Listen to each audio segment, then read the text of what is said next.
Hola a todos chicos y chicas, bienvenidos a un nuevo vídeo. Les voy a enseñar cómo preparar y cómo planificar una navegación de vuelo visual. Entonces nos vamos a ayudar de esta pequeña guía que tenemos aquí, que les escribí de cómo yo personalmente me preparo los vuelos. Y bueno, esto siempre, todos estos puntos tenemos que cubrirlos si queremos hacer una buena navegación visual y llegar al sitio, ¿vale? Entonces, primero y más importante, de dónde y hacia dónde vamos. En este caso voy a ser en Gran Canaria, Fuerteventura, y la ruta que voy a seguir es más o menos esta. Entonces, pues bueno, aquí tenemos que hacer, en el punto número 2, un estudio del terreno para posibles rutas, y tenemos que tener en cuenta, pues, si es un terreno montañoso, por ejemplo, si estamos yendo a Tenerife, tener cuidado con el Teide. Entonces, para saber, pues, por qué zonas podemos pasar, por qué zonas no, tenemos que tener en cuenta deltas activas que nos vayan a afectar, y además tenemos, en este caso, estamos cruzando por una amplia zona marítima. Entonces lo que tenemos que también tener en cuenta es, pues, ayudándonos de diversas radioayudas que dispongamos, por ejemplo Gol Delta Victor, Lima Papa Charlie, Foxtrot Tango Victor, para nosotros hacer un cruce de radiales e ir sabiendo, por ejemplo, en este caso puse cada 10 millas nuestra posición, para, en caso, por ejemplo, de que hagamos una navegación visual nocturna, no desviarnos indeseadamente de nuestra ruta. Además, les incluí un punto que para mí es una herramienta bastante importante y bastante potente en sí misma para, por ejemplo, conocer un sitio sin que hayamos previamente ido. En este caso vamos a suponer Fuerteventura, que yo nunca haya ido, ¿no? Entonces pongo vista 3D y sé que más o menos viniendo de Gran Canaria voy a tener esta vista. Pues entonces, puntos importantes a tener en cuenta: aquí hay un faro. Entonces, este es un punto de reconocimiento. Sigo volando, de pronto veo la cola de la isla y veo un muelle. Pues ya sé que esto es morrojable. Aparte tengo la playa, tengo una zona verde. Sigo volando, veo que esto es zona montañosa, veo que es una zona de arena amarilla y veo que es más zona montañosa. Pues ya yo sé que esto es Costa Calma, que encima tiene un pueblo.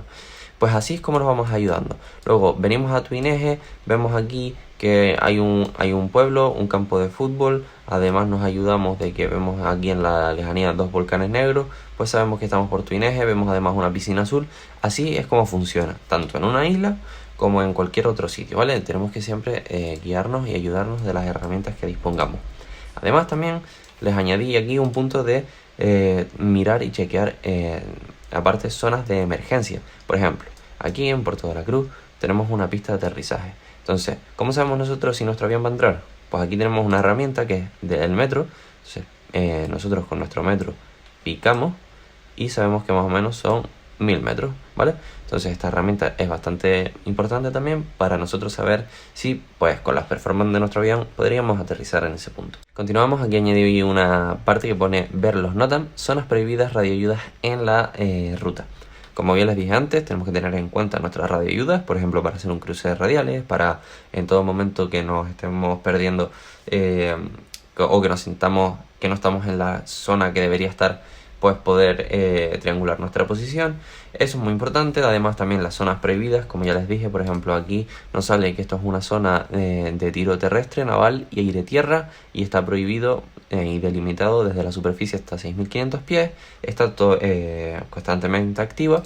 Y para cualquier información contactar con Canarias Aproximación. Esta es otra delta que está activa, entonces siempre hay que tener, pues, en cuenta y con cuidado siempre las zonas que estén prohibidas y que estén en uso. Además también los NOTAM. Esto es muy importante porque a lo mejor nos indica que en el aeropuerto de Fuerteventura ahora mismo, por suponer, el borde Tango Victor no está operativo. Entonces ya tenemos que tener en cuenta que, por ejemplo, no podemos contar con esa radioayuda. Entonces, pues los NOTAM está toda la información que nos vaya a afectar de cara tanto en la ruta como en los aeropuertos. También es muy importante mirar la meteo y buscar la mejor altitud. ¿Por qué puse aquí más 500 pies? Pues porque como somos vuelos visuales, pues tenemos que estar 4500 pies, 5500 pies. Nunca podemos estar volando por ejemplo, flight level 070, por ejemplo. No, nosotros al ser visual, pues, 7500 pies. Entonces, por ejemplo, de Gran Canaria a Fuerteventura, vemos que ahora mismo estaríamos teniendo aquí 17 nudos de viento desde el noroeste, ¿vale? Entonces lo subo a 3000 pies. Vemos que el viento se intensifica, lo subo a 6400 pies. Vemos que sigue más o menos constante, y ahora lo voy a subir a 18000 pies. Vemos que tendríamos viento en cola desde Gran Canaria hacia Fuerteventura. Pero ¿qué es lo que pasa? que depende del avión que vayamos a volar, nuestras performance pues no alcanzan. Por ejemplo, aquí les puse unas performance de una Saratoga y imaginemos que nuestro avión solo alcanza, tiene el techo operacional a 12.000 pies. Pues entonces ya nosotros sabemos que esta altitud no la va a alcanzar. Entonces tendríamos que bajar y comprobar entre 14 y 12.000 y 10.000 pies nuestra altitud y ver nuestra tabla de performance, ver nuestras temperaturas, nuestra desviación de la ISA, nuestra altitud, así para poder sacar nuestra cálculo de cuánta true speed vamos a llevar y así saber más o menos cuánto tiempo vamos a estar en el aire, el consumo y demás. Entonces, además de esto, tenemos que tener en cuenta las cartas de entrada y salida publicadas de forma visual que hayan en el aeropuerto. Aquí les puse la de Gran Canaria, ¿vale? Tenemos que tener en cuenta, pues, además de todas las notas que aquí se nos indica y los puntos visuales de notificación que nos lo ponen con las coordenadas del GPS, tenemos que tener en cuenta, pues, por ejemplo, si nosotros vamos a utilizar el pasillo visual, si nosotros vamos a hacer una salida por Sierra Eco, si estamos por November, aquí en notas pues te indica las llegadas, cómo se tienen que realizar, las salidas, en caso de fallo de comunicaciones. Entonces, pues nos tenemos que ayudar también de las cartas visuales porque aparte de contener la información que es obligatoria, también nos indica algunas zonas que, por ejemplo, de forma nocturna veríamos estos pueblos con igual de representados que están aquí, ¿vale? Entonces continuamos y nos dice que ya vendríamos a rellenar el NAFLOG. Este es el de Jebsen, se lo dejo en la descripción. Yo personalmente lo utilizo siempre que vuelo, con el que más cómodo me siento y es sinceramente de los NAFLOG más completos que he visto. Aquí podemos ver nuestro número de avión. Yo personalmente siempre dejo esta casilla, le quito esta N y utilizo mi matrícula, que en España son Eco Charlie, por eso quito la N. Y siempre lo utilizo porque siempre que estoy volando pues se me olvida cuál es nuestro call sign, entonces pues siempre lo utilizo.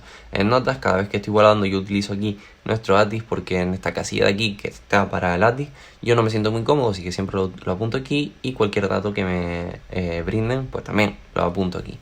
Aquí tenemos los checkpoints, que por ejemplo, Aeropuerto de Gran Canaria, Sierra Eco, que es el punto este de aquí, Sierra Eco, Top of Climb y ya luego check 1, check 2 y check 3, que son estos de aquí, ¿vale? Estos check. Entonces, pues lo vas apuntando aquí.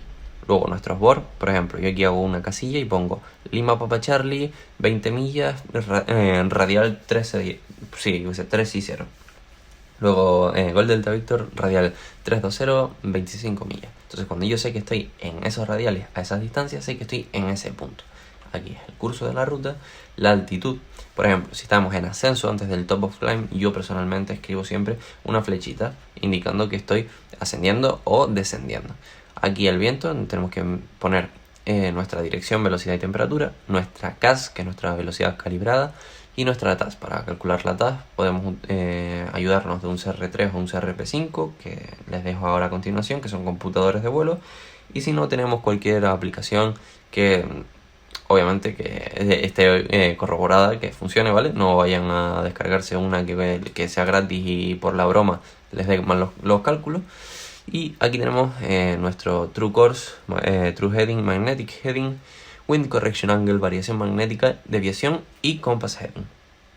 ¿Esto para qué nos sirve? Pues dependiendo del viento y hacia donde estemos nosotros volando, pues tenemos que hacer diversas correcciones de viento, diversas variaciones magnéticas según la zona en la que estemos volando. Y esto nos dará un Compass Heading que es lo que tenemos nosotros que tener en cuenta. Yo personalmente siempre lo que utilizo es el rumbo que vaya a llevar a cabo, siempre utilizo el track. Es decir, en vez de course, yo utilizo el track y lo escribo aquí y entonces a mí me sirve bastante de ayuda porque tengo el punto, tengo las radiales y tengo aquí el track que yo vaya a volar.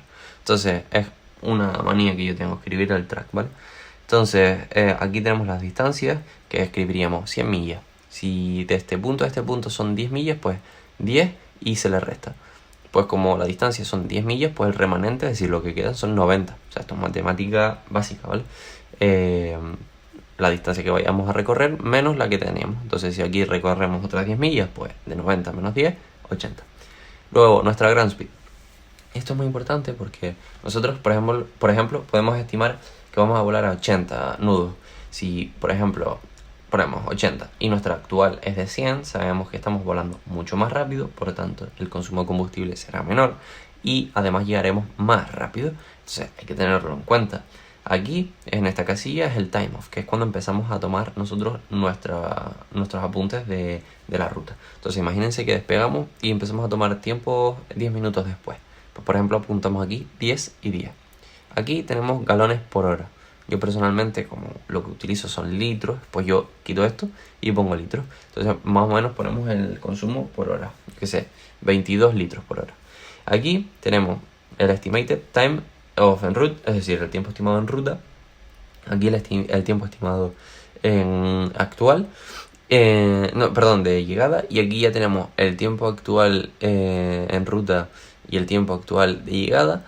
Que esto, ¿cómo se utiliza? Pues siempre se rellenan los estimados. Por ejemplo, nosotros estimamos estar en ruta 5 minutos. Pues entonces aquí ponemos que vamos a llegar, el actual tiempo estimado de llegada será 10 y 5.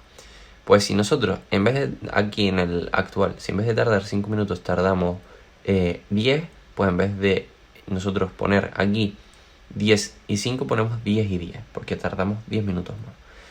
Aquí, en galones por hora, nosotros pues ¿qué escribimos? Combustible. Pues nosotros imaginemos que salimos con 80 litros y llevamos volando una hora. Pues si consumimos 20 litros la hora, pues el remanente, ¿cuál será? 60 litros, porque nos acabamos de comer 20 litros. Entonces aquí, otra hora que volamos, escribimos 20. El remanente, pues le restamos otros 20, pues son 40. Y es así como vamos rellenando. Entonces los totales, aquí rellenaríamos cuánto es lo total de tiempo, cuánto es lo total de combustible que estimamos. Y tenemos que ir mirando si se nos va cumpliendo y si vamos teniendo un consumo mayor o menor de tanto combustible y el tiempo. Aquí también tenemos una sección que es para las frecuencias del aeropuerto y bueno, aquí tenemos Departure y Destination. Aquí tenemos las frecuencias para ATI, Ground, Torre, Delivery y demás. Aquí también esta parte de aquí la utilizo siempre, que es la parte de Blocking y Blockout, que es cuando ponemos y quitamos calzos, y el tiempo de logueado, ¿vale? Entonces, tal que así es como se hace y cómo se rellena un NAFLOG y cómo preparamos y llevamos a cabo una navegación visual. Espero que hayan podido entender las cosas, que no les haya quedado muy espeso todo. Y si tienen alguna duda me lo dejan en los comentarios y nos vemos en otro vídeo. Hasta luego.